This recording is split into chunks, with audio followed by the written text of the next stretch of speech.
গণতন্ত্রে একটা কথা চালু আছে যে বিরোধী যত শক্তিশালী হয় তত সেটা গণতান্ত্রিক পরিবেশের পক্ষে মঙ্গল। কিন্তু আপনাদের বিরোধীদের এখন যা অবস্থা তাতে মমতা, অভিষেক, কুণাল তার সঙ্গে কিছুটা কল্যাণ এবং দোলা ছাড়া বিরোধী আর সব মিলিয়ে জনার সাথে কাছে, এটা তো গণতন্ত্রের পক্ষে খারাপ ছবি। দেখুন, আমরাও তো চাই যে শক্ত বিরোধী হোক, যে সরকারকে ঠিক পথে পরিচালিত করবে। যারা নিজেরা কোনোদিন ঠিক রাস্তায় চলেনি তারা অন্যকে কী চালাবে? মানুষও মর্যাদা দিয়েছে, আমরা বিরোধী ছিলাম, তার চেয়ে বেশি শক্তি বিরোধীদের দিয়েছে। কিন্তু বিরোধীদের মধ্যে আত্মিক শক্তি নাই যে তারা লড়াই করবেন, কারণ নিজেরাই সরকারে থাকতে অপকর্ম করেছেন, তাই লড়াই করা তাদের আত্মিক শক্তি নাই। লড়াই করবেন, লড়াই করতে হলে সত্যের পক্ষে থাকতে হয়, সেটা নাই। আমরা অপেক্ষা করব যে বিরোধীরা এক হয়ে সরকারের সঙ্গে কাজ করবেন। আর এক হবে কোথায়? এরা তো সবাই মোটামুটি অর্ধেক তো বিজেপিতে যোগ দিয়ে দিয়েছে, অর্ধেক হয়ে গেছে ভালো তৃণমূল, তারা প্রায় বিজেপি ঘেঁষা, এবং যারা আদি তৃণমূল কালীঘাট শাখা তারা ওই জনার সাথে রইল। দেখুন, রাজনীতিতে রোজ পরিবর্তন হয়, কাল কী হবে আমরা জানি না, আর সেটা আমাদের জানার দরকারও নাই। বর্তমান যে ভারতীয় জনতা পার্টি সরকার সে কাজ করছে, মানুষ খুশি আছে। তো কমপক্ষে নিজেদের মধ্যে লড়াই না করে সরকারের সঙ্গে থাকুন, যাতে পশ্চিমবাংলার উন্নয়ন এত বছর আটকে ছিল সেটা যেন ঠিকঠাক হয়, আইন ব্যবস্থা যেন ঠিকঠাক হয়। বিরোধিতা করতে গিয়েও একসঙ্গে থাকতে পারছেন না, সেখানে পরস্পর বিরোধী হয়ে যাচ্ছেন। এটা তো ঠিক নয়। এবার বাকি পার্টি ওনারা ঠিক করবেন, কি করবেন। এতদিন আমরা বিশ্ব বাংলা বাণিজ্য সম্মেলন ধরনের জিনিসপত্র দেখেছি, যেখানে সম্মেলন করতে গিয়ে বেশ কয়েক কোটি টাকা আমাদেরই ট্যাক্সের টাকা খসে গেছে। প্রকৃত 2 মাসের এই সরকার, তারা আজকে অন্তত 4টি বিনিয়োগ টানছে, এবং 2 মাসের যদি আমরা রিপোর্ট কার্ড দেখি তাহলে ইতিমধ্যেই রাজ্যে অন্তত 8টি শিল্প এবং তার সঙ্গে 21টি অনুসারী শিল্প তারা রাজ্যে আসছে বা আসার ব্যাপারে আগ্রহ প্রকাশ করেছে। এটা তো ঠিকই যে মানুষ এই পরিবর্তনটা চেয়েছিলেন, যে আইন শৃঙ্খলা ঠিক থাক, শিল্পপতি ব্যবসায়ীরা যেন কাজ করার সুযোগ পান, সেই সুযোগটা এসেছে। বিজেপির ইমেজই আছে এরকম যে বিজেপি ব্যবসা বাণিজ্য একে সহযোগিতা করে, তাই প্রথম থেকে এসছেন।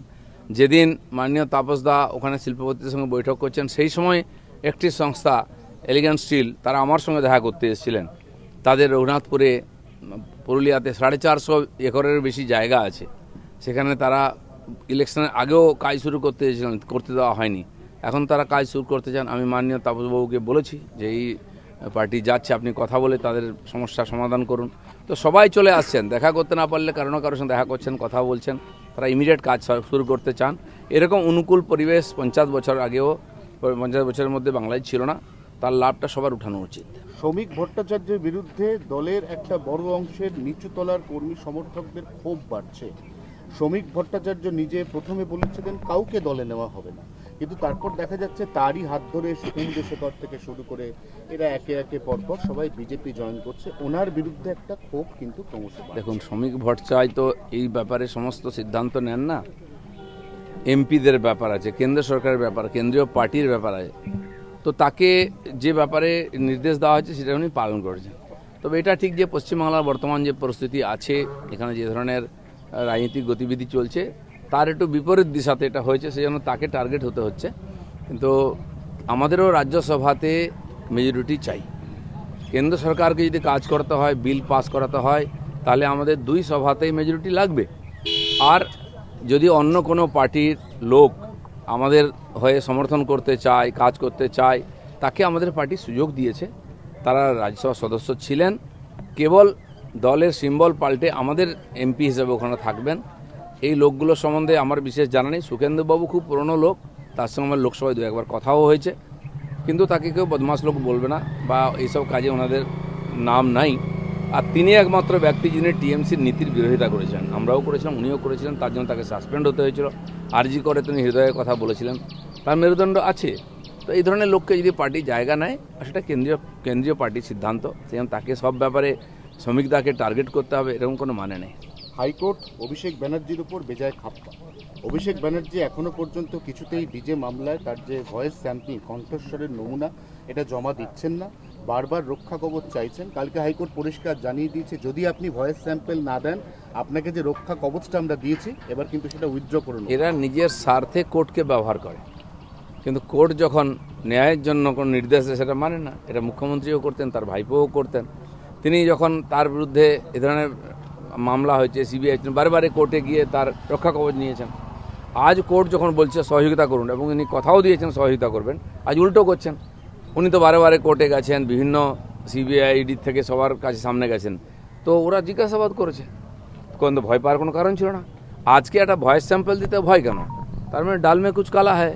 ওনারা যে ধরনের কথা বলেছেন, যে ধরনের কাজ করেছেন, উস্কেছেন লোকেদেরকে, তা তো ফল ভোগ করতে হবে, বিচারের সামনে আসতেই হবে। কিন্তু কণ্ঠস্বর পরীক্ষা দিতে যাওয়ার সময় যাতে ডিম না ছোড়া হয় সেই কথা বলা হচ্ছে। না, আমিও সেটা বলবো, বিচার ব্যবস্থা বিচার করবে, পুলিশের দায়িত্ব আছে সুরক্ষা দেওয়ার।